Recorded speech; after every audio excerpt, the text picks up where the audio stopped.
It's true. This is the final session, Nancy. Final for now. Then we're going to have a break, and then we will restart in September. But I will be leaving. Actually, I will be arriving in the U.S. 2 weeks from today, and I will be on a break. And it's good to have a break. Then we will come back refreshed, I think, hopefully. All right. Oh, good. I've got Amali here. I've got Caroline here. Anne is here, debating for emerging voices.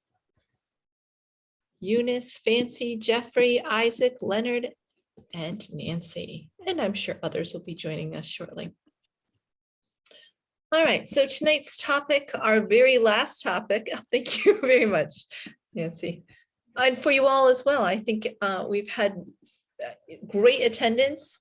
You've been very great about being here on Tuesdays. And then those of you I know who can't always be here often watch recordings as well, so nice job. So our last session is about reflective teaching practices, and I think this is a nice way to kind of end this session. We're not done forever, but a chance for us to kind of reflect on what we've learned and kind of put it all together. Reminder that we are recording. I agree, Isaac. It has been very productive. Oh, good. We've got Austin here as well. Excellent. Oh, I forgot I had this fabulous plan. Okay. This is what happens when you try to put, today I also put together the schools club thing for tomorrow and also getting my presentation ready for Friday at CIM. I had a plan and I think we should try doing this. Okay. Give me one moment. I'm going to stop sharing this screen for a moment. We're going to try something and see how it works. Piece of technology. See how it goes.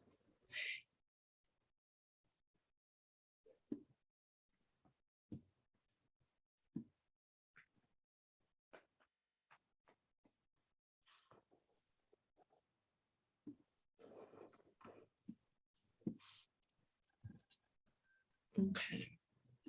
Oh, we have, that's perfect because we have, wow, many other people joined while I was doing that.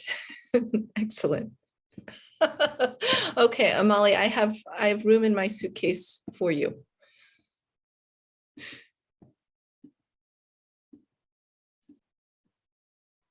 Okay, so here you have this question. What do you think of when you hear the term effective teaching? And to answer this, you need to go to another site. The site here is menti.com. And then you're going to put in this code here, 1431063. So I'll give you all a few minutes to go ahead and do that. And then I will show you the results. You can put more than one answer. You can put a word or a phrase. And this is our first kind of, this is our warm-up reflection. So we've been meeting together since March. Wow, we used to meet together twice a week. Now we meet together every week. And so we've talked about a lot of different ideas, principles, activities, all related to effective teaching. So when you think of this, effective teaching, what words or phrases come to mind? Please go to this website. You can copy the link here, and then you can also copy the code here. And then you can put in more than one answer. And I'm going to give 3 minutes for this because I know that if you're on your phone, it's a little tricky. You'll have to leave. You don't have to leave the meeting, but you'll have to change screens. So I'll give a couple minutes for that.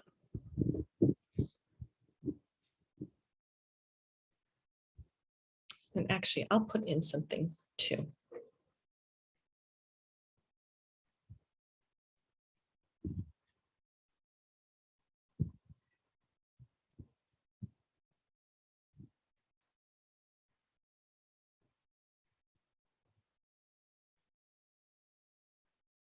And you don't have to log in or anything, you just have to put the code. If you put the code, then it will take you directly to this. And you don't have to put all the words in.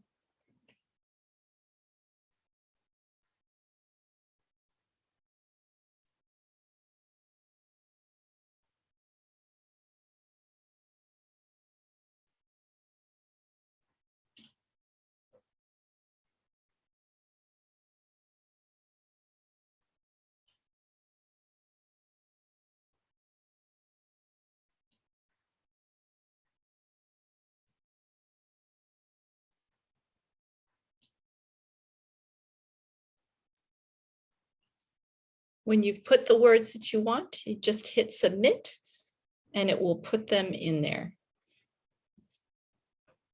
Oh, Margot, it's lovely to see your face. I'm glad you have your camera on.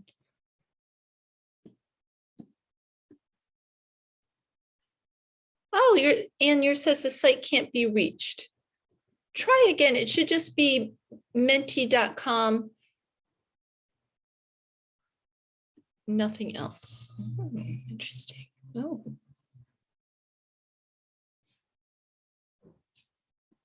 Nice phrases here. Oh, great. Good.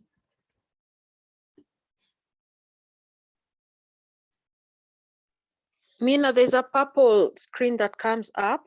Uh-huh.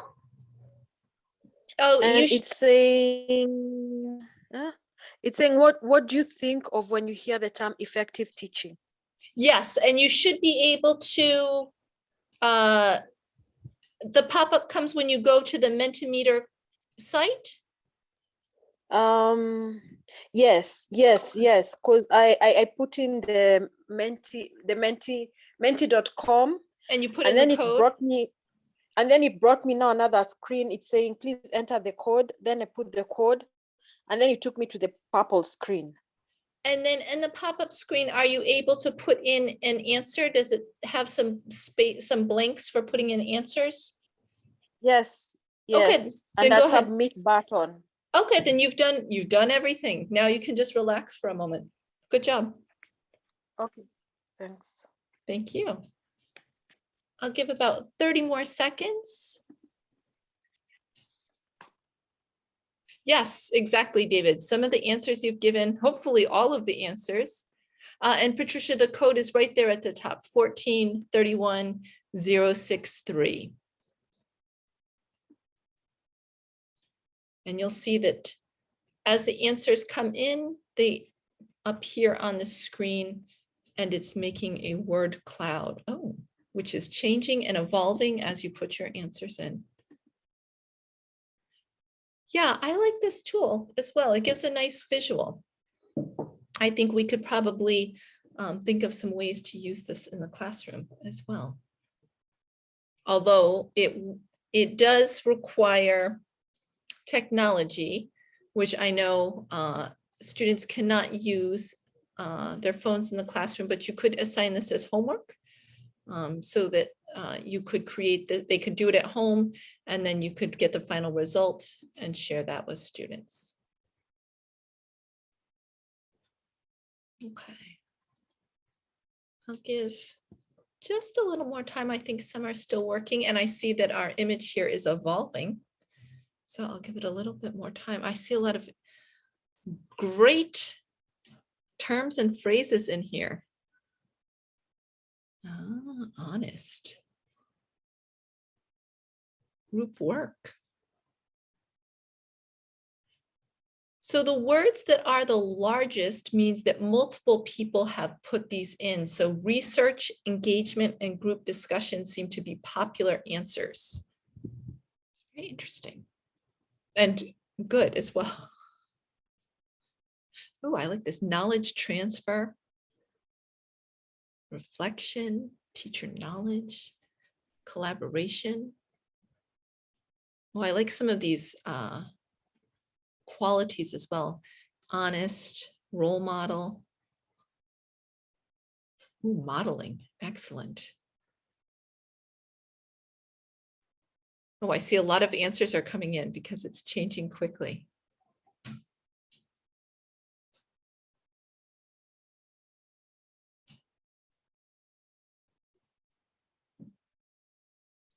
All right, I'm giving 10 more seconds to get your answers in.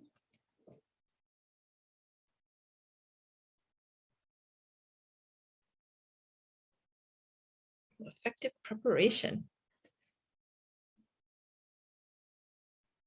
Oh, I see collaboration was not one of the large words before, but now it is. So I can see that that is kind of trending in this.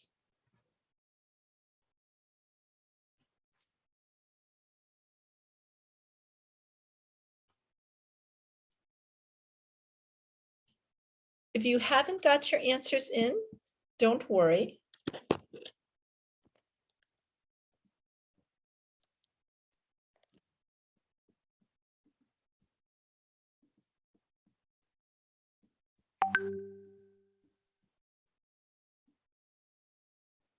I am going to close this screen though. Although it has just changed since I looked at it a minute ago. Very interesting. All right, I'm going to stop sharing this and I'm going to, actually, I'm going to take one more picture because it just changed again. And it's very interesting to me.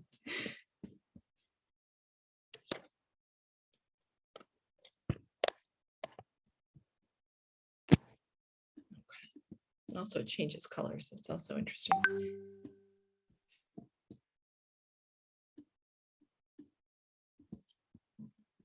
Okay. Thank you, everyone who participated in that. I've used it before as a participant, but I have never used it in a presentation myself. So this was the last picture I took.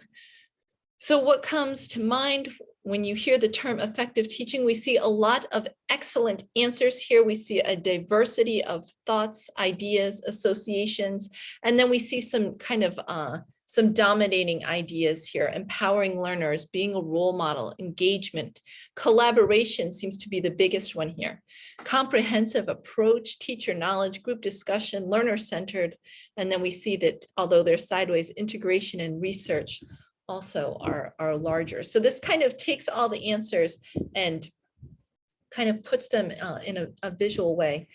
This tool does different things. You could also create graphs and charts and things like that.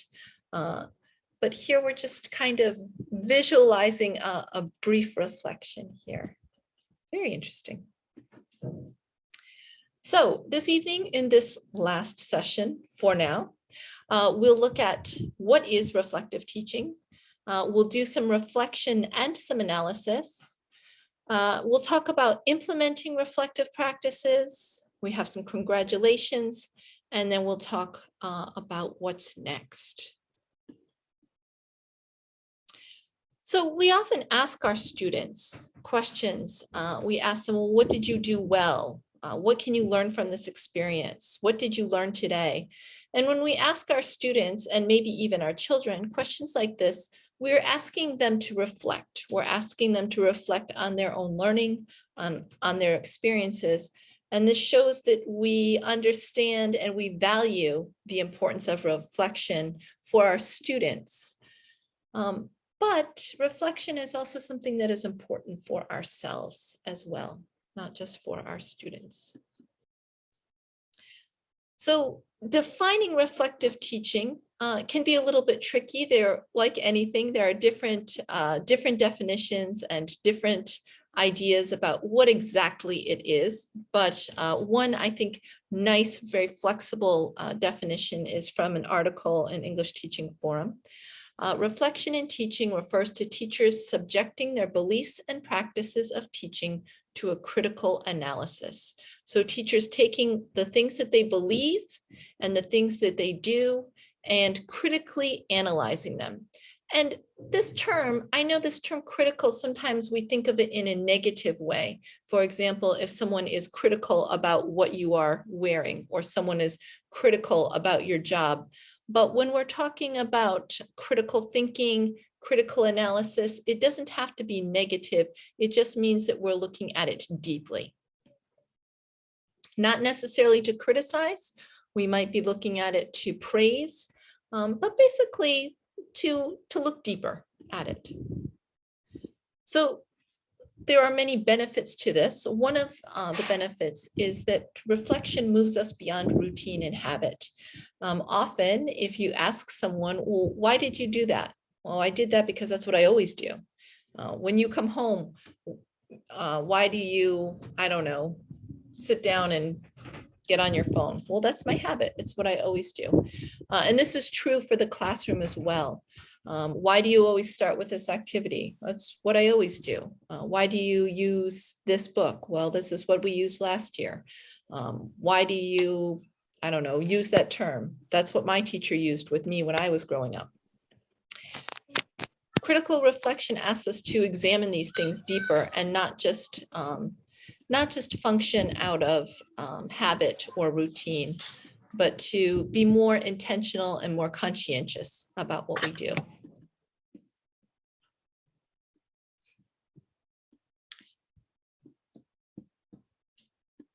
It also asks us to examine what we do. So in the classroom, what things are we doing? Why are we doing it? And then what are the outcomes? So often, many of us might ask ourselves some of these questions, but we might not ask ourselves all of these questions. Hi, Josiah, go ahead. Hi, Mina, how are you? Good, how are you? There's some very fine. There's some, I don't know, from the background, there's some sound. I don't know if it's intentional. It might be the wind in my apartment, or it might be some Somebody's talking participant. from the background. Oh, You could. sorry. No, I get it. Sorry. Thank you. Okay. Thank you. I get it. I think. Okay, thank you. Thanks, Sorry for that. Josiah.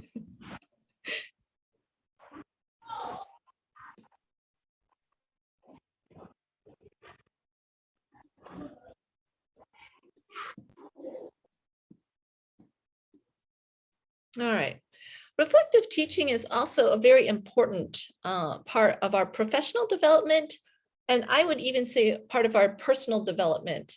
Of course, we're here as professionals, but without reflective teaching and thinking about what we do in the classroom, why we do it, and what the results are, without doing that, we can't really develop as professionals. We can't grow. We can only kind of keep doing the same thing over and over again. And this is part of lifelong learning. And I would make the argument that this is probably true in our personal lives as well. This is not a therapy or counseling session, but I don't know, maybe if you and your husband or you and your wife are always having the same argument and it's never changing, you might think about, okay, what are we doing? Why are we doing it? What the outcomes are?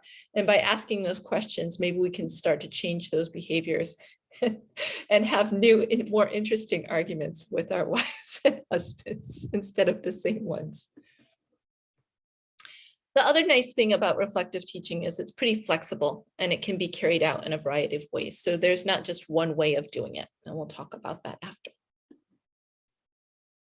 All right, so reflective teaching, we might think about when this happens. And again, this is very flexible. It might be something that we do before a class. So before we go into the lesson, before maybe we even plan our lesson, we might reflect on what we believe and our practices. So we might think about, okay, what is the best way for students to learn? What is the best way for students to be motivated? And then when I'm teaching, am I doing the things that match those things? Yeah, Isaac, it is. I think it's really the heart of soul searching, right? Is kind of asking those questions. I agree. This can actually happen. This reflective teaching can happen while we're teaching. It might not always be easy to do while you're teaching. This depends on the person.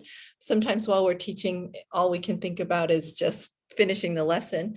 But if you find yourself noticing some behaviors of students, or noticing something else that you do, or maybe a problem arises in the classroom, or maybe you manage to solve a problem very quickly. You don't have time right there and then, but you might make a mental note of this to think about it after. So reflective teaching can actually happen in the moment, although the deeper analysis happens after. And then after teaching is often when reflective reflection happens. So you might go back over the lesson that you just taught. You might go back over your lesson plan and think about the actions that happened, the things that happened, and the decisions that went into it. All right, so how do we do this? We can do it alone. We can do this through journaling. So kind of keeping almost like a diary of our lessons. I've met teachers who on their lesson plans, they make notes. In the lesson plans I saw this past week from Collins and Benedict, I saw that there's actually a space on the template for reflection. Teachers also, I've known some of them to record themselves while they're teaching and then watch the video after, because what we think we're doing isn't always exactly what happens. And sometimes a recording can be that outside perspective. Although I will have to say it's something I've always wanted to do, but I hate watching recordings of myself. So I have never done it. You might also involve a partner in this. So if you have a colleague who's also interested in reflective teaching, you can work together to observe each other and give feedback. Or you can just kind of discuss your lessons and reflect together. If you do journaling, you might think about reading each other's journals and make notes for each other or discussion. And then of course, this can also be done with a larger group. So if you have several like-minded colleagues or teachers that you work with, you can observe each other. You can maybe at lunch sit and have discussions. You can make action plans together. There's different ways to work as a group for reflective teaching. So it kind of, it can be for different personalities, those who prefer to work alone, those who prefer to work with others. There are different options for reflective teaching. Basically, what we're talking about here is finding a way and a time to really question and think about what we do in the classroom with the aim of improving what we do and improving the outcomes for our learners. All right, so in the chat, I would like you to choose one of these two sentences, either A or B. You don't have to write the whole sentence. If you don't want to, you can. If you want, you can just write A and then complete it, or B and then complete it. You can just choose one. I believe that a good teacher, blah, blah, blah, blah, or the most important thing I try to accomplish in class every day is blah, blah, blah, blah, blah. So this is a reflective kind of question. It's kind of asking you to reflect on your values as a teacher or your values in the classroom.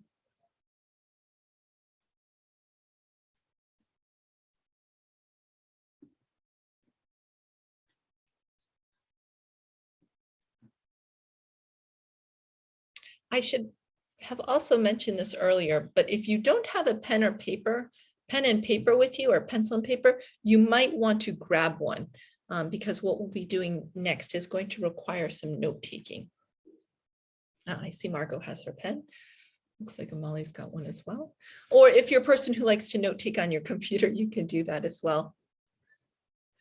Thank you, Lorian. So this is for A. I believe that a good teacher reflects about his or her teaching and its impact to the students. Oh, very good. So I see reflection is already a priority for you. Excellent.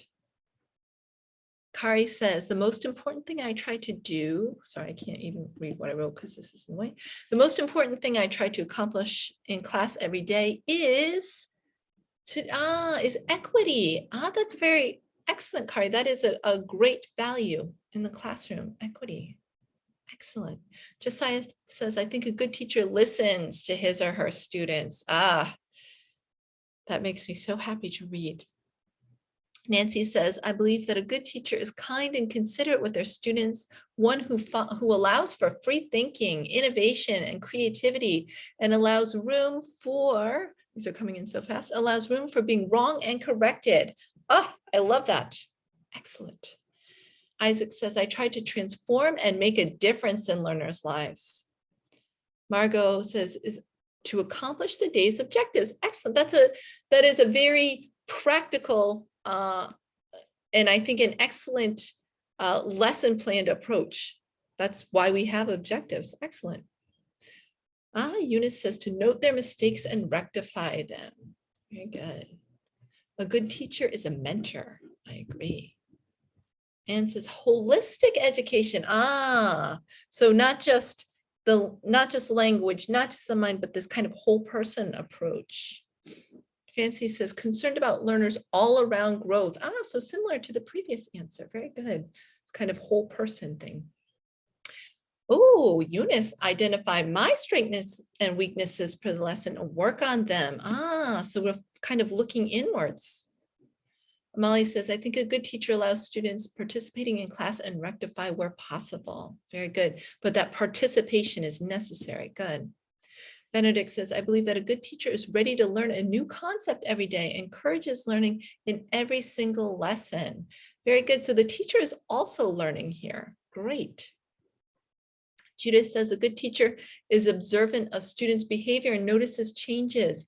That's great. Sometimes it's the teacher who notices these changes, maybe sometimes even more so than parents. That's very important. Oh, Antonin, I like this. I like the simplicity of it. Consider how to do it better next time. Oh, that's kind of the key to reflection there. Margot says, a good teacher should be a role model and should work on learner-centered. I wholly agree with that. Yes, those two components of the self and then centering on the learners. Oh, Ms. Jesta, I like this, is considerate to all types of learners. Yes, that's a big part of it, right? As people, and then especially as teachers, we have this idea of what a learner should be, but there are many types of learners and we should consider all of them. Excellent, those were fabulous answers. There is no wrong answer here, but I couldn't be happier with the answers. Okay. So we have this bit of reflection here. Oh, we have something else. Assure students that challenges can be overcome. That kind of propping them up and giving them that confidence. Very important. All right. So we are going to watch a video. We're going to watch the first part of the video. I think it's going to be about 5 minutes. We're going to hear from 3 different teachers. And I would like you on a piece of paper, I suggest setting your paper up in a grid fashion like this. You're going to take notes on what these teachers do in class and what they believe. So for example, I can't exactly remember what they do. Let's say the first teacher uses songs all the time in the class. And what that teacher believes is that the songs help the students to be interested in the learning. And it might be that what they believe and what they do, maybe they don't have a connection necessarily. Maybe the teacher uses images for vocabulary, and the teacher believes that that students should determine their own learning direction. I don't know, for example.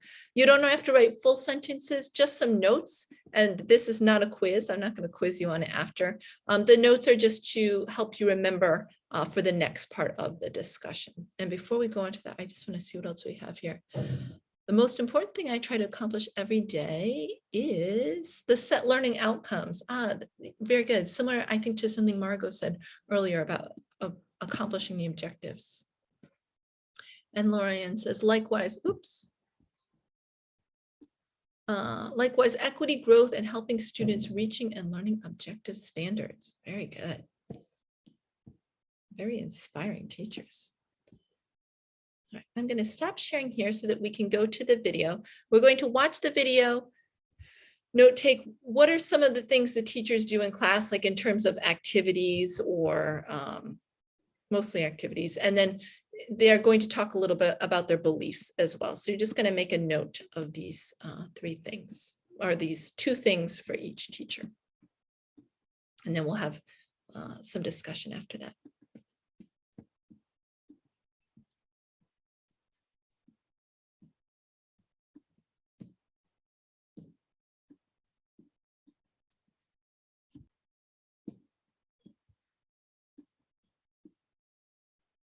Good teachers are always learning. Can you see and hear the video? Okay. Learning from students, learning from their own trial and error, learning from peers and colleagues, learning from mentors and supervisors, and learning from academic information in their field. Good teachers continue to learn throughout their careers. This is called lifelong learning or ongoing professional development. One tool that can help teachers develop professionally is known as reflective teaching practice. Reflective teaching is the focus of this final module. Module focus, Introduction. Reflective teaching means thinking about what happens in the classroom, both in terms of the teaching itself and in terms of the learner response, and then trying to improve it. We can ask ourselves, were the goals of the session met? Why or why not? What worked well? What didn't? Did learners act as expected? Why or why not? How can class sessions be improved to provide opportunities for better learning? Number 1, viewing points. Listen and reflect. Video segment number 1.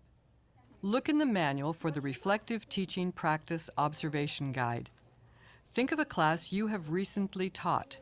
Use Part A of the guide to document your personal reflection. Then listen to Obviously, you don't have to worry about this guide. You can just worry about your notes. I made my own notes thing. what the following teachers have to say as they reflect on their current teaching practices. Look for answers to the questions, what beliefs and practices do they seem to have in common? What differences? Use Part B of the guide to document and analyze the other teachers' reflections. So I got many ideas, and I try to improve my teaching by adding just a little bit more, because they cannot. Is the video lost for everyone? No, okay, it might be your connection, Amali. So this is the first person here. They cannot, how can I say, they cannot be familiar with the new style. They just want to sit still and do nothing. Just listen and write everything down on their notebook. As I said, close your notebook. Close your notebook. Listen, repeat. It's very hard because before that, I used to teach like a grammatical drill and translate it into Thai, and then let them do the exercise. And even for the repetition, I use new technique. So I create a magnet board. So I got the idea. So I do it by my own budget, because I want them to relax and enjoy the lesson instead of focusing on the contents that I going to teach them. So when they feel relaxed and even movement, they have less serious. Because to make the lesson easy, to make the lesson fun and meaningful, when they feel enjoyable and when they think they can do it, so they love to learn more. And then after the session, I add some content that I need them to learn. This is the way. So unexpectedly, so they cannot expect or they cannot guess what I gonna do with them. Well, I'm really trying to incorporate a lot of the GLAD strategies, and this is the first year I've been able to do that, which is where the sentence patterning chart has come from. A lot of the GLAD strategies are very interactive for the kids, and it's the only way I can get my lower oral English students to speak, because they have language models and there's lots of visual for them to really connect with, and they have it repetitive over and over again. And the other thing I'm trying to do is lots of songs, because from everything I've read, that songs and chants are really what engages students, and they really retain it, amazingly so, that if I accidentally start a sentence with the first 3 words of a song that they've learned, I'm talking about something totally different, they will break out in the song. It's absolutely fascinating because they do remember it, and then they can actually tell me the content vocabulary.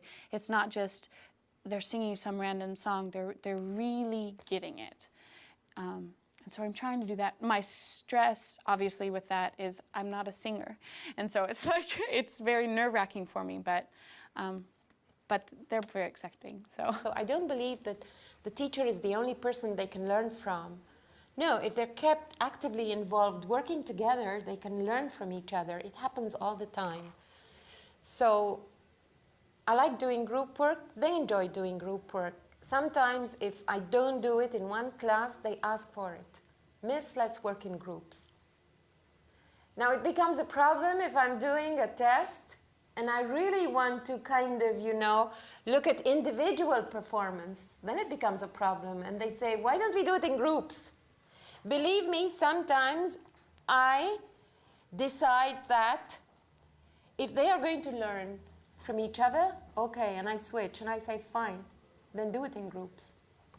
Sometimes I do that, you know, on the spot, I make the decision, go ahead and do it in groups because I feel they will learn from each other.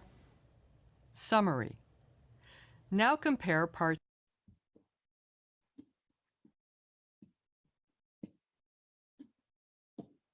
Okay, for those of you, if you had an unstable connection and you weren't able to catch everything, don't worry, because you'll be working in groups and your group mates will be able to share what you've missed. And also in the discussion, you'll be sharing your own thoughts regardless. So we're going to move now into breakout rooms and you're going to share and compare notes. So if you didn't catch everything, you'll be able to hear from the other people in your group. So in the groups, you just want to talk about these three people. What do you think that they do in their classrooms and what do they believe? And hopefully you should have at least one thing for each category. So one thing they do and one thing they believe. If you have more than one, of course, that's okay. I'm going to give like 5 or 6 minutes for this.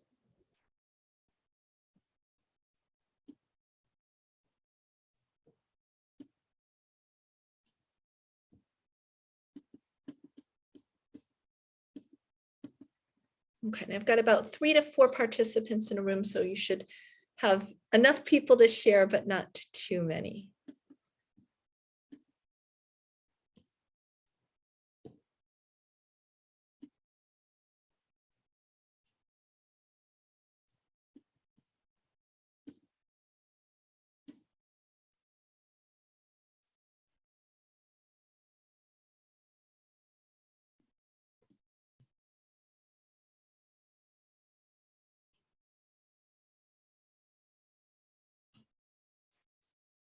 Welcome back. Hopefully everyone has returned from breakout rooms. I know some of you weren't able to watch the full video. Do not worry. So based on what you heard, and if you weren't able to watch the full video, don't worry, you probably heard some of it or you got to hear about it from your colleagues in the breakout rooms. How do these 3 teachers' actions and beliefs compare to your own? Was there one person that you said, oh, that's just like me, I do similar things, or I believe those things, or maybe you thought all of them, oh no, what are these people talking about? Maybe you're similar with some of them in some ways, different in other ways. So we've looked at, they've kind of reflected, and now we're kind of reflecting on ourselves. This is one way we can do reflection, is kind of in comparison to others. If we agree, if we disagree, if some of our actions or beliefs are similar to others, different, or maybe we want to know more. So you can feel free to answer by talking or to answer in the chat. Did something that you heard or saw strike you? Go ahead, Amali. Yeah, Mina, I like talking a lot, but I did not hear the full video. Yeah, but in our group, we were with Nancy in group 4. And it's funny that the 2 of us had the first and the last part of the video. And I think the first part that I heard about learning is a lifelong thing. That one I agree with it, because of course, even this lesson that we are having is also part of learning. We also learn and gain experiences from such like lessons. So a good teacher, of course, learns from experiences, from the students, from the mentors, supervisors, and other teachers. That's perfect. I really like that. And then I think I heard something about the last person who spoke about use of group work.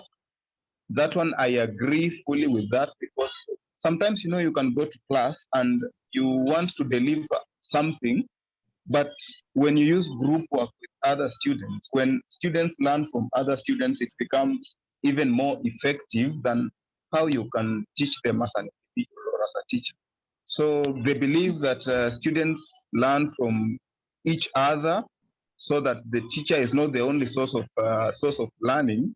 It's also okay. And then I like one aspect about the use of songs. I usually use it so much, by the way, myself. At times, students might be bored, something like that.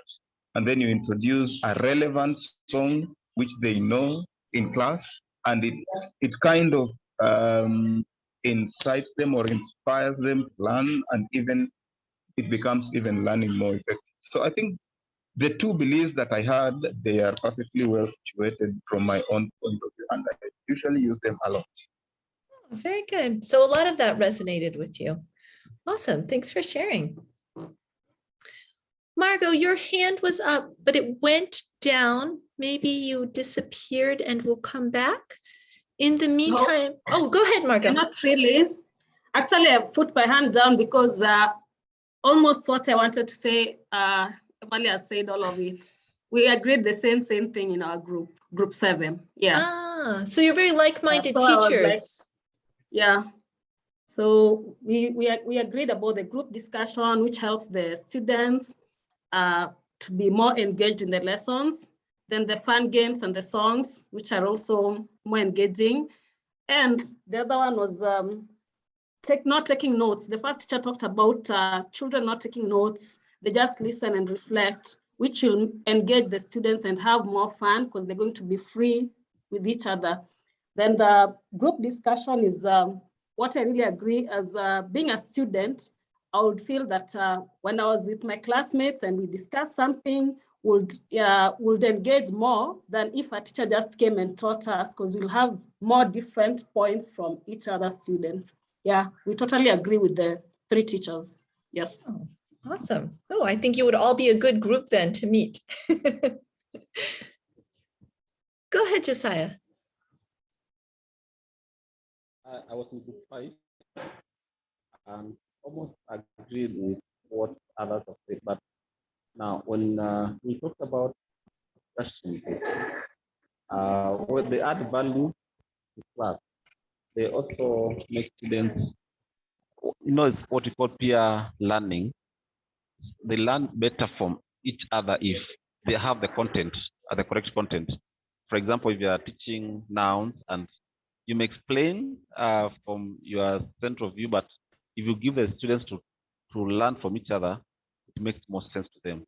So now we say that should be controlled because if you allow them to go for a long time, it can cause a disruption in the class control. So you can have 10 minutes for discussion, then you let them come back to the normal learning. Then singing and fun games also for attraction of your lesson, a period.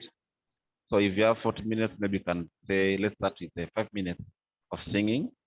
And basically you're talking about adjectives, pronouns. There's a way you can cram them through fun games. It will really works well, though also to be controlled. They're not taking notes. Well, this part is usually the best, but for mature learners, if you're teaching something very complex and you let the students listen without taking too much notes, it allows them to think and to absorb your content easier than when they are taking notes. So we agreed with almost every part of that, but with moderation. Thank you. Thanks, Josiah. I like that in addition to kind of reiterating what Amalie and Margot is saying, you've got this kind of structure also that you're recognizing is important. So so students learn from each other well when they have correct content is important. And also, yeah, being practical with time limits as well. Very good. Nancy, go ahead. Thank you. As Imali and Margot were sharing, I started doing a bit of my own reflection. And I do have a question, perhaps to the entire group, related to doing group work, effective group work. There are sessions where when you divide a group, you realize that the students who are quote unquote the most brilliant tend not to contribute as much to a group session compared to those who are at the middle level of the classroom. How are you able to address that problem, especially when you have a class where there are very bright students and then they don't really want to share knowledge with those who they consider to be not so bright? Thank you. That's an interesting dynamic and interesting issue, which I have experienced, but I often forget about that. Does anyone in this group want to respond to what Nancy just said? It's very interesting. And Molly, go ahead. Yes, thank you. I think I don't know if this solution will really work very well with Nancy, but this is what I usually do. Sometimes, you know, when you are grading the students, you know your students as an individual or at an individual perspective, that is in terms of academics. So personally, I always grade them and group them according to their ability, such a way that when I say I have fast readers in class, for example, I'll group them together so that they can challenge each other. When I have, let's say, middle learners or middle readers, I'll also group them together so that they can work together. You know, because when you mix up the group in such a way that you have a fast reader or a fast learner and a slow learner, it will bring imbalance in your group.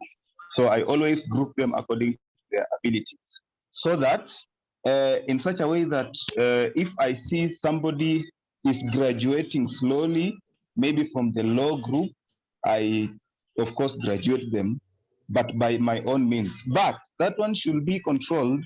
They should not know. It should be in such a way that they don't realize, because in case they do realize, there will be some form of bias. Some of them will, especially the low readers or the low learners, will tend to switch off from the lesson. They'll just tend to say, that thing is for fast readers and whatever, or fast learners. So you must control them and group them according to their abilities, but very carefully, in such a way that they should not. Thank you. Yeah, I think that is a nice solution. I think that would, when I was thinking about it, be one of the things I would do. I like to do that kind of grouping and also mixed grouping. And so I don't know, when I think about this issue in Nancy, I think Amali's solution is one great solution. Then these high performing students kind of have to work together and maybe even push each other. But I think it's also good to mix up the groups at times too. And you know what? I think it's sometimes nice for those middle level students to be able to be the leaders, and maybe for those high levels to kind of step back. But you might also think about emphasizing that it's the product of the group that matters. And so if these high level students aren't contributing, then their group isn't going to do the best work. And so either their grade is not going to be as good, or if you're having a competition, the product won't be as good. So I think there's some different ways. That's a great topic though. Thank you. Go ahead, Benedict. I think in addition to what Emalia said, I think it's also good if you give each learner in every group some time to speak, such that everybody has, if you have a group and you've given them, let's say 20 minutes, and there are 4 learners in every group, so each learner has at least 4 minutes to speak, and then the other 4 minutes can be used for now general discussion, so that the ones who have more to be given more time to further what they have. We sometimes in those classes we have gifted learners and they tend to speak a lot, so you give them more time, but at least by the end of that, everybody has spoken. Thank you. I think it is a nice input in that also. I like that too. And it made me think another solution might be also giving different jobs to people in the group. Somebody might be the timekeeper, somebody might be the note taker, and so they can still all participate, but they have something that they're specifically responsible for as well. Those are all great collaborative work here. Just to get back to the chat, and yes, those GLAD strategies also made me curious, and I looked them up briefly, thinking that I would just briefly explain them, but it turns out they're quite involved and have like many different components, but definitely worth investigating. I agree. Edwin, I saw your hand was up earlier, and then it went down. And you said that in your group, the use of songs, group discussion, repetition of charts in class were all things that resonated with you. Feel free if you'd like to explain more. Mixed ability groups for you, Isaac. Excellent. Go ahead, George. Thank you. Thank you so much. I think one thing I've really enjoyed from one of the teachers, especially the first one, and she was saying that she drifted away from the conventional means of learning, that is traditionally note-taking and student participating in class. So I tend to apply this more because there is much more predictability between the learner and the teacher when it comes to lessons. So they know that the teacher will always walk in, introduce a lesson, write notes, give assignment, and walk away. But I think the way she's applying unconventional means by instructing learners to stop doing the norm or the known and get engaged in a more participatory kind of a class is quite interesting. And I think it tends to drift the learners much more on knowing or even getting interest on knowing what to do next, and even developing interest in lessons that are forthcoming because they knew, they are much aware that the teacher would always use a different method that is quite interesting and engaging. And I think it is one of the best strategies that has worked for me. Yeah, and always the learners can never predict what is going to happen. And I think it also expand their curiosity, it also expand their thinking capability, and also expand their participatory in class. Yeah, so I think that is one strategy that really worked for me, and I agree with that particular teacher that this is a really good way to engage learners in a classroom. Thank you. Thanks, George. I think you summed up kind of what that teacher was talking about really well. And it sounds like it really resonated with you and your approach. Thank you. And last chance, Edwin, did you want to expand on what you said in the chat? I know your hand was up earlier.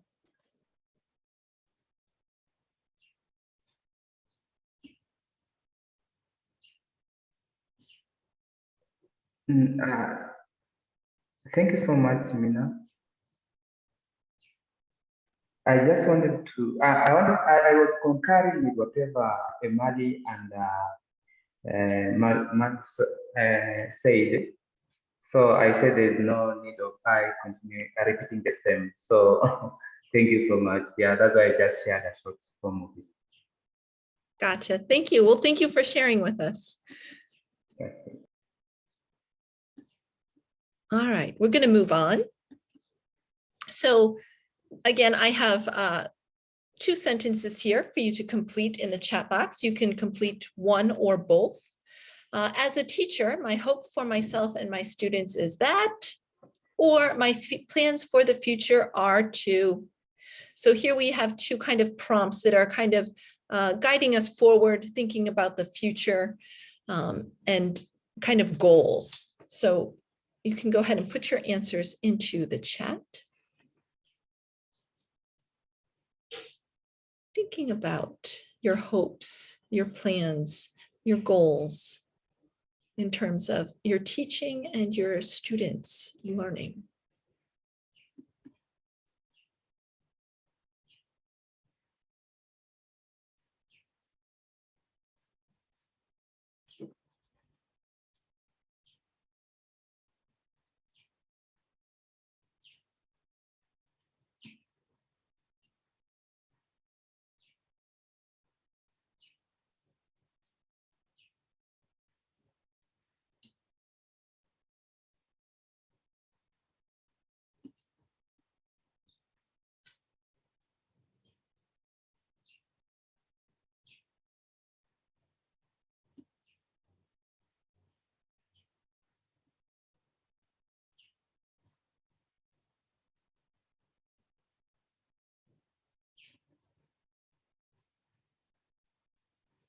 So you might have very definitive plans. You might have very specific plans or general.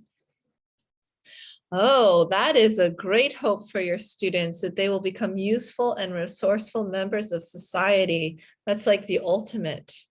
Ah, lifelong learning whenever I get a chance. Excellent, Margot. I love it. You're eager for that.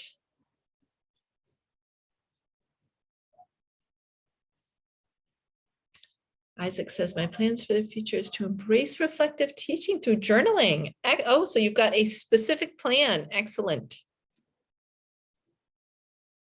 I like journaling. It's something you can do alone, and then you have a record of that you can later again reflect on.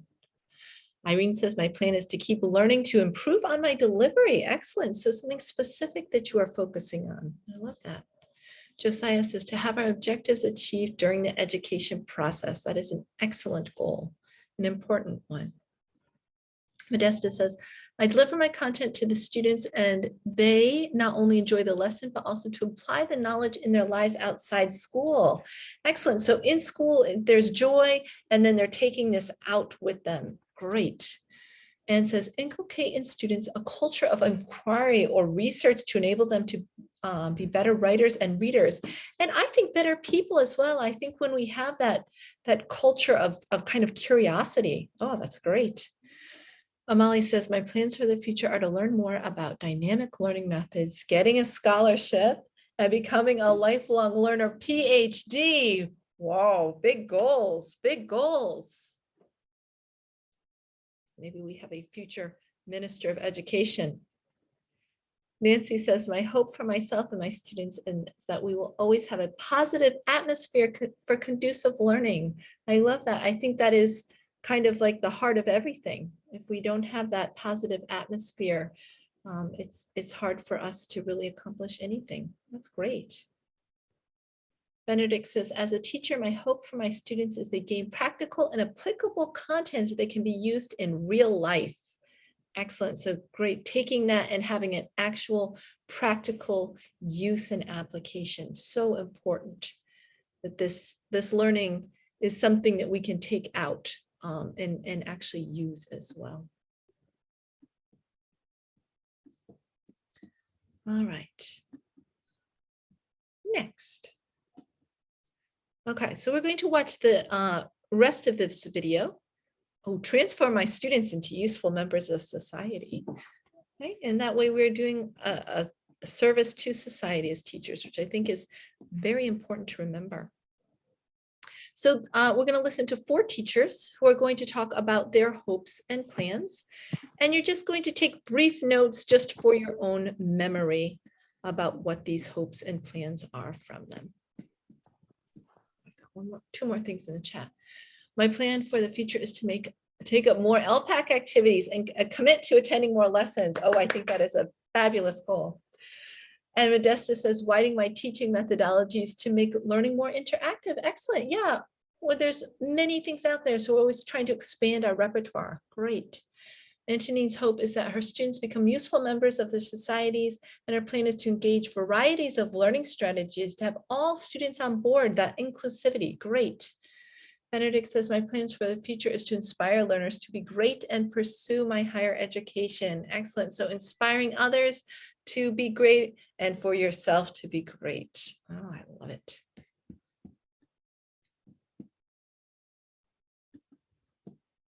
This is very inspiring. All right, so we're going to go on. You can ignore these things where they tell you to look in your workbook and such. Robert's plan is to be a dynamic teacher in this global phase.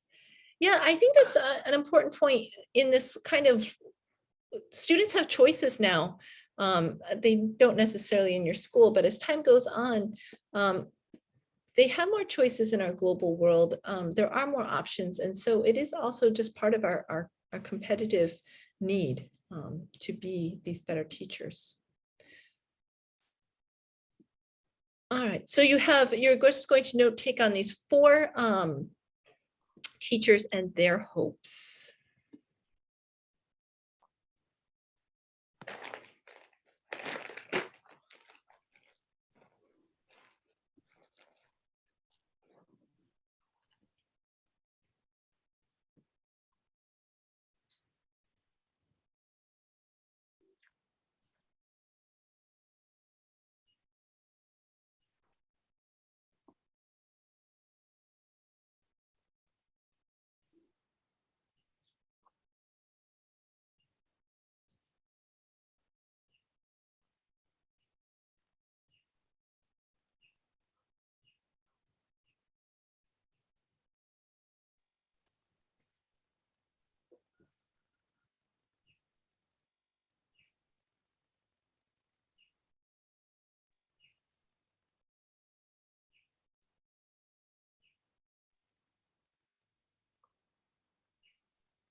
Go ahead, Margot. Can you hear it okay?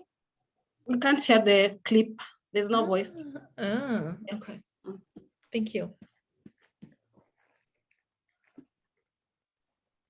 Oh, okay. Thank you very much. And Roger, go ahead. There is no audio output. Thank you. I think I have fixed it. Did this a couple of days ago when we were learning about roots. I just took him outside and had him find some roots. So in learning about plants today, maybe we could have gone out and found a flower and talked about all the different parts of the roots, stem, leaf, and flower. So always just taking them out and learning about it firsthand is probably the best way to do it. This year, I'm gonna try to have more conversations, to give the more emphasis in communications, because it's very difficult sometimes, but I don't know why, ticos are sometimes are afraid of speaking foreign languages. So they say, oh, I would like to have my own classroom. But it's very difficult because see, if I have my classroom, I can have a lot of messages all over the place in English in order they have feedback all the time. But so we had to work with the material we have. And I think that the main aspect is that we, in my case, the key point is how much I love my work, my job, my children, and that's the most important. And they are very conscious that they need to learn, especially English, because English is becoming like Esperanto of the world. And in Costa Rica, this is a country that we, and also this is a country that is developing and is open to being trading with other countries. And we are in this process. And also here, there is a touristic destination. And people come here, and if they want to have a good job, they are very conscious of this, that if they want to have a good job. Also, we prepare an activity to motivate them to learn. We took some cutouts from the newspaper where they wanted people that speak English for different jobs. And we with other group, not with this group, we're gonna work with this next time. This group next time on that. We shared, they work in groups and they read the newspaper ads, and they start giving their ideas or their opinions about this. But they are very conscious that they need the English if they want to have a very good job in the future, or job opportunities in the future. My future. Oh, okay. I would like to work in he's gonna kill me. In the Ministry of Education. I would like to work there. But I like to teach too. When I was in university, I said, I don't want to become a teacher, but I'm here, I'm a teacher. And I would like to, the thing with, some years ago, we used to take students to exchanges with other schools, high schools in the United States, middle schools. I would like to continue with that. That's a project we as a department would like to continue with that. The thing is that we are trying to do some contacts with people there. I would like to do things like that, but also I would like to work in, I think, in a higher level, but I'm getting prepared for that. I wish they can ask for the new knowledge. They are brave enough to learn new things and to get more knowledge. And then when they have some problem, they are brave enough to ask for help. Yes, that's the morphology I try to teach them. Mhm. Summary. Now,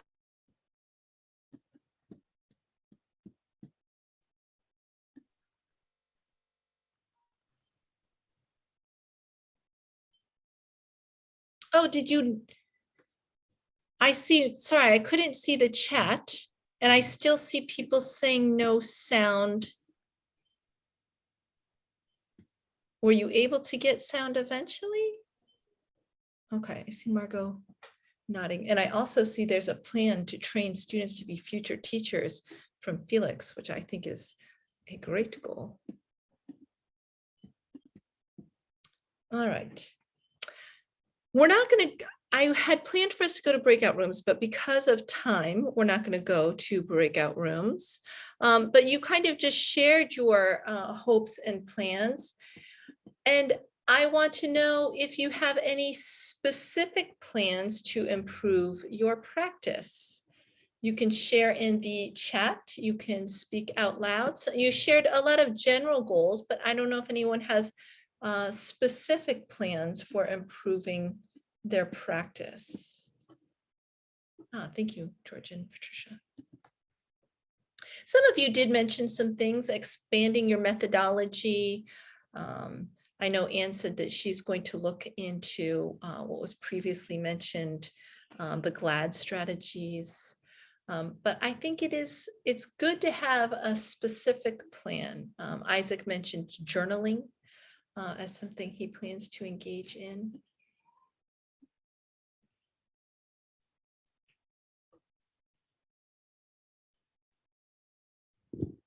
Sometimes technology, incorporating more technology can be a goal, although that is a tricky one, considering your specific classroom context.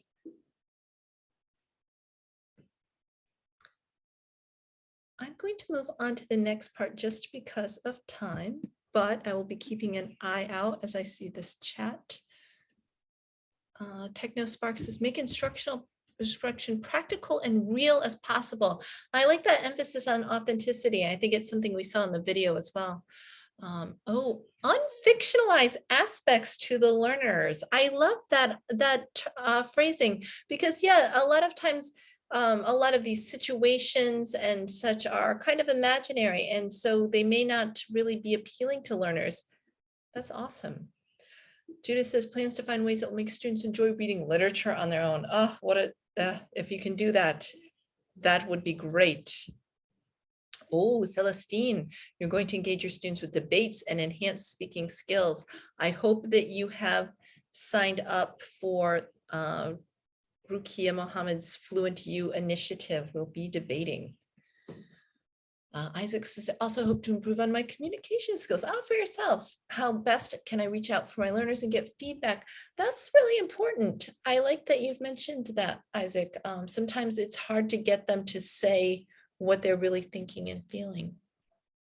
Margot says, this touched me. English is becoming the new Esperanto of the world. We'll definitely use all the classes we've had through the sessions here.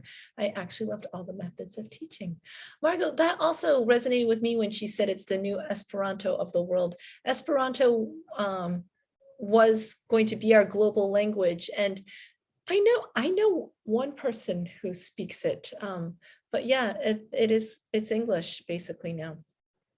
Nancy says, I hope to learn how to better localize content. That's great. And also make sure we set expectations prior to sessions. Those are very key. I like this kind of big picture thing and something specific.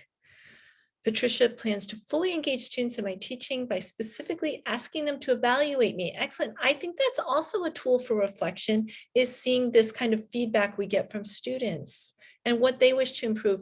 That makes it much more learner-centered. Great. Josiah says, by allowing students to point out my weaknesses and strengths, and this will help me improve my teaching.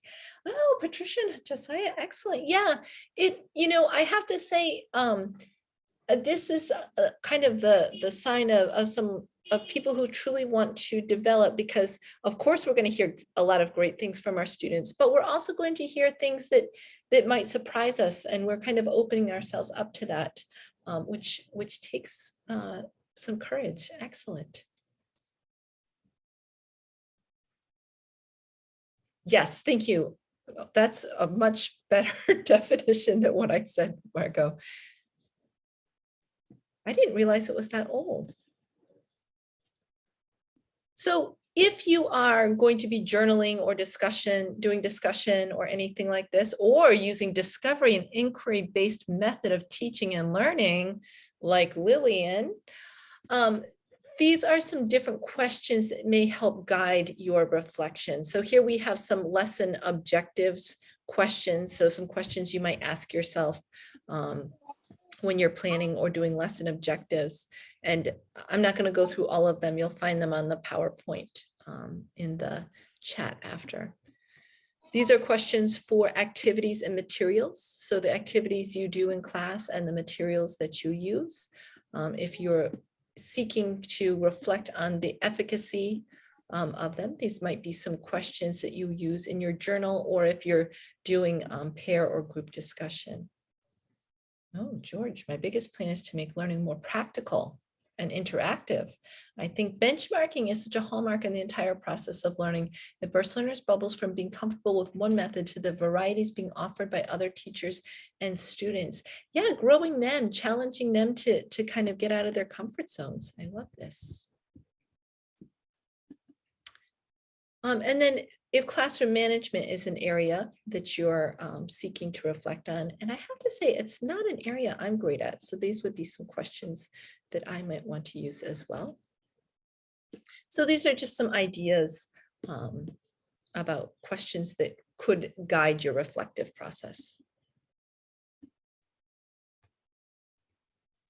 And so this is our ultimate question that you have been answering here, the steps that you will take to become a more reflective teacher in the future, and keeping in mind that it's a process. We don't suddenly get there and say, now I'm a reflective teacher, I am done. All of these, the best things in life are things that actually don't end and that we have to keep working on.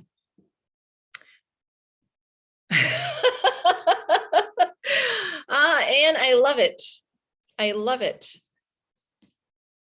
Yeah, I think I mean, as teachers, our students, of course, we're always thinking about them, but being mentors to other teachers is another big way that we can give back, I think.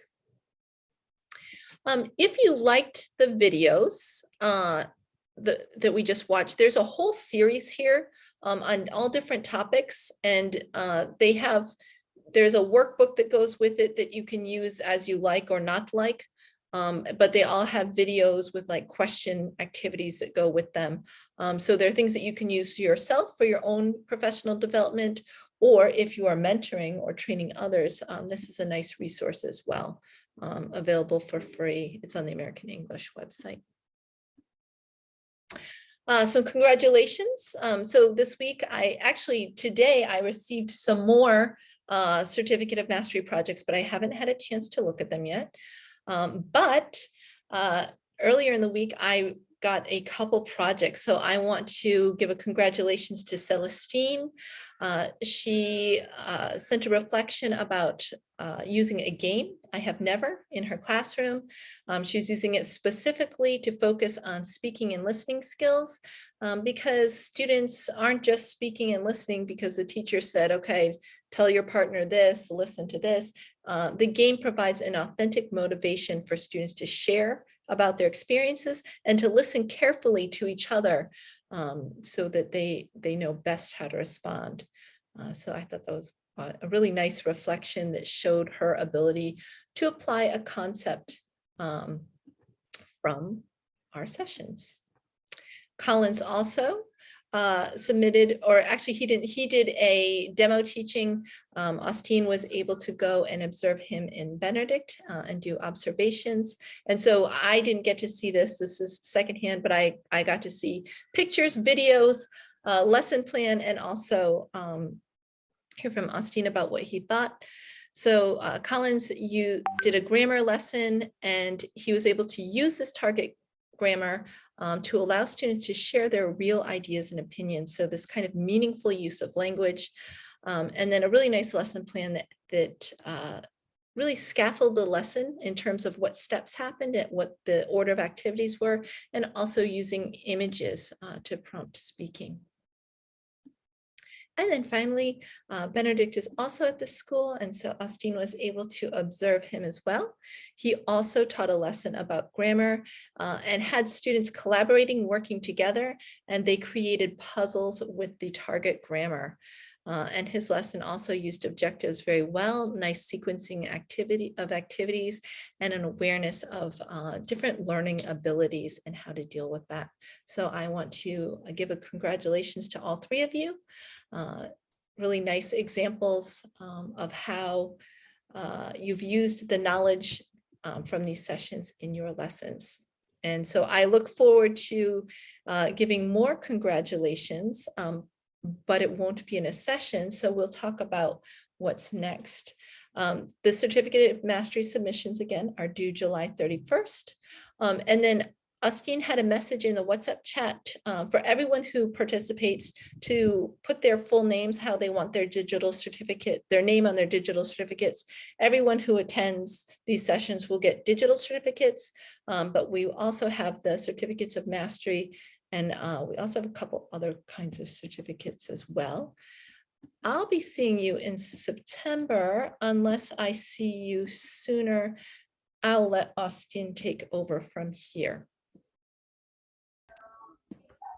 Okay, thank you very much, Mina. And thank you all of us for the session attending, and also for having worked with us for the last 30 or so sessions. I know it has been a long journey, but very exciting, lots of lessons. You know, we have become a family, and we have learned so much from each other, and we still look forward to all that. So I just wanted to point out a few things. First, I wanted to say that we'll be sharing out a Google form, so you need to check it on the group anytime between now and Thursday, so that you can be able to share with us your thoughts. You can talk about the good, the bad. I know there was a day we really had a challenge with the session. Yeah, so at least it will be able to guide us, and we can also plan better. And then I also wanted to point out that we were planning to have a meet and greet. I know it has been quite advocated for, especially by one Mago, about us just having a meet and greet, so that we can be able to hang out together, you know, at the American space and all that. So already plans are underway for that. We were thinking we could have it earlier, but because of the elections, we'll have it after the elections. So it will also be a great opportunity for us to present some of those certificates for those who are going to get the printed certificates. Actually, I just want to clarify that for those of us who attended at least 15 or so sessions, they'll also be able to get printed certificates, and also for the students of mastery, certificate of mastery also, those ones will also be presented physically. But also the good thing about the meet and greet session is that even if you are not able to attend, there'll be a link to join us virtually. So we'll still be able to have a great time together and encourage each other. And then I also wanted to point out that for those of us who have already registered through LPAC, the receipts are ready. Actually, our plan was that when guys are coming, because I know a number of you are here, then you could also get your certificate and also get the receipt. But we'll see how best you can be able to get, because I know through Education USA, we were able to send out the certificates. And because some of you are either in one school or schools which are near each other, so we'll also try to use that to see if you guys can get the certificates and the receipts for those who are not within Nairobi. Yeah, but we are seeing how best we'll do it. So on behalf of LPAC officials, just allow me maybe to allow one or two officials who is here to say something briefly. I can see Jen. Jen, you can just say something briefly. Thank you so much, Austin. Thank you, Mina, for the sessions. The 30 sessions indeed have been awesome, and I think everyone can attest to that. Mine is just a shout out to everyone who were able to do the mastery projects. That is, we really appreciate your effort and to it, and also looking forward to meeting all of you at the meet and greet. Thank you so much. Okay, thank you, Jen. So I just want to say that we are still open to have us register with LPAC. And also, if you have not paid the full amount, I know we have people who are here for the first time. So I just want to point out that what we are doing, we are paying 1,000 shillings. That is to become a registered member of LPAC. LPAC is English Language Professional Association of Kenya. And then there is 1,200, which is the annual membership. It's like 100 bob. We have different initiatives, but we realize that for us to do it even better, and also for us to open more of this opportunity to us members, then we must be able to have a group where we have everyone who is fully registered and have all their details, so that it becomes a bit easier to coordinate. But that does not mean that you cannot be in our other forums, and you cannot be able to invite or recommend other people to join our platforms. So I want to thank all of you. And I know that when we resume, we are resuming, and we are most likely to start in September, and we are going to guide on the dates. But we look forward to having you guys all on board, and we are excited by a lot of things that are happening within our platform. I think there is so much learning and all that. We encourage people to continue engaging in the platform. It's only that when you start posting things which are not supposed to be there is when we become a bit strict. But we want us to continue using that, and also to continue learning from each other, and also networking, so that we can even build a very strong force that we can even achieve greater things together. So thank you, all of you. And I can see Carol's hand is up. Carol, you can say something briefly, and then we can wind up. Okay. Hello, everyone. I wanted Austin to clarify something. You said the meet and greet will be after the election, that right? Yes. You will Yes, give us it will be after the election.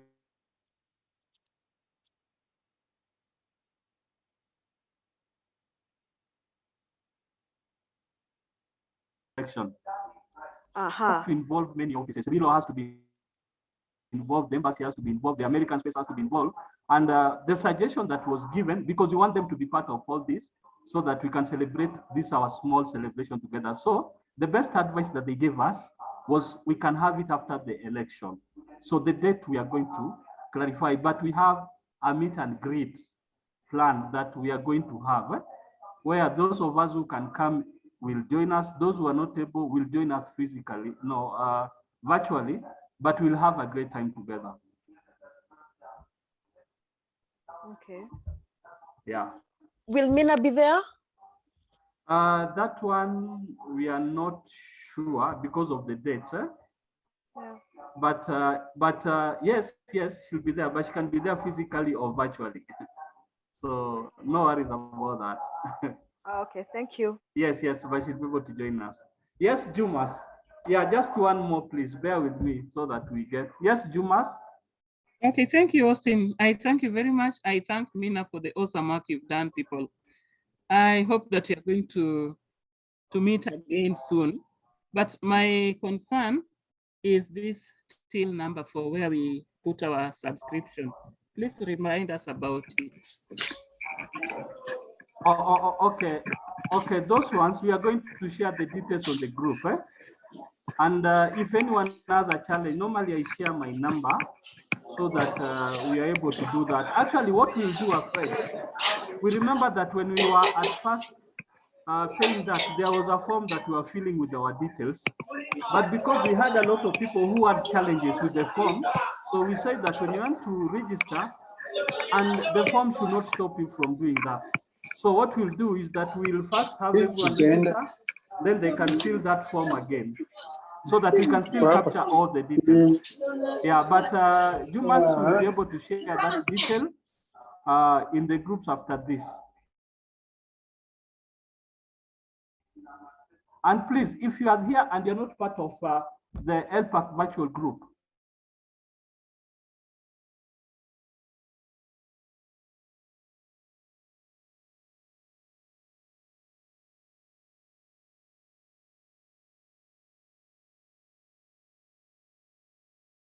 Please reach out to me. I've just shared my number on the same page so that we can be able to Burundi and Rwanda, who have really been with us in all this. Actually, they have become part of Kenya.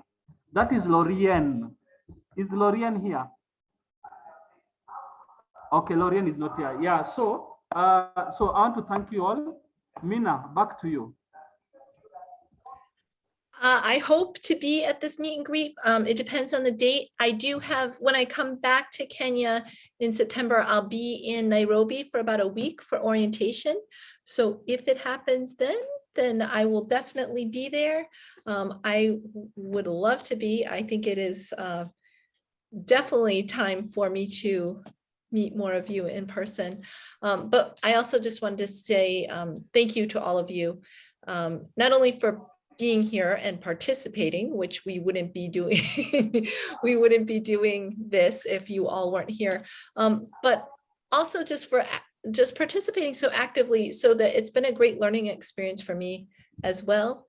And of course, thank you to LPAC for being such a organized and eager group to move forward. So I'm very appreciative. And I do think we should have a group picture as well. Yay, yes. Yeah, Mina, before the group picture, I think I just want to tell guys that if Mina will be here the first week of September, then I think it will be okay if we can organize something around that time. Are we okay with that? So that we can have Mina around. It will be after the 10th. After the 10th, eh? Okay, there's no problem. We can still organize, but you can try to work around with those dates. Eh? But we'll keep sharing on the group, but we'll ask Mina to be there during that meet and greet. I think that's the consensus that we have here. Yeah, so Mina, the group photo. Okay. And please allow the ladies to really pamper themselves well.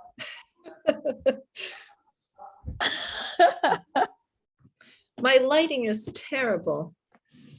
I think a lot of you were here last week when my electricity went out. It burst the light bulb and I haven't been able to replace it. So I changed spots.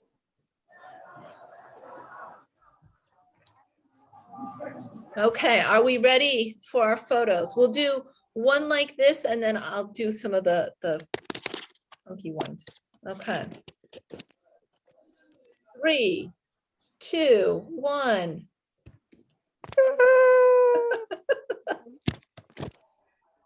Okay, and now let's try another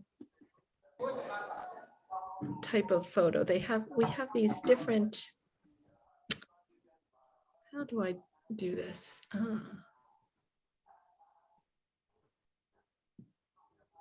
I can't remember how to do the special. Oh, I know how. Okay.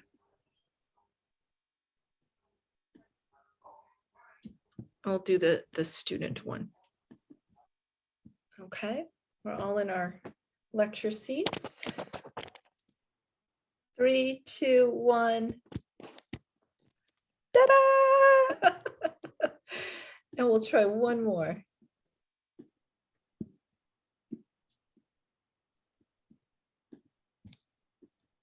Okay. 3, 2, 1.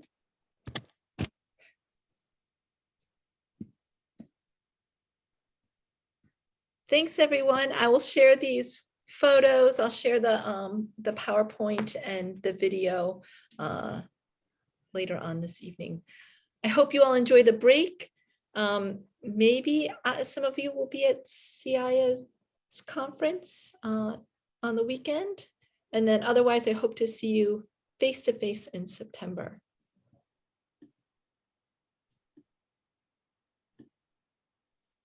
Thank you. Have a nice break. Thank you. Thank You you, all Mina. too. Thank you all. Thanks, Mina. Thank you. Thank you so much. Bye. Bye. Thank you, Mina. Bye. Bye, everyone. You're awesome. Bye. Bye. Bye, Mina. We love Bye. you. Oh. Bye, Mina. We love you. Bye-bye. Bye. We love you Kathy. so much, Mina. Bye. Bye all. Bye-bye.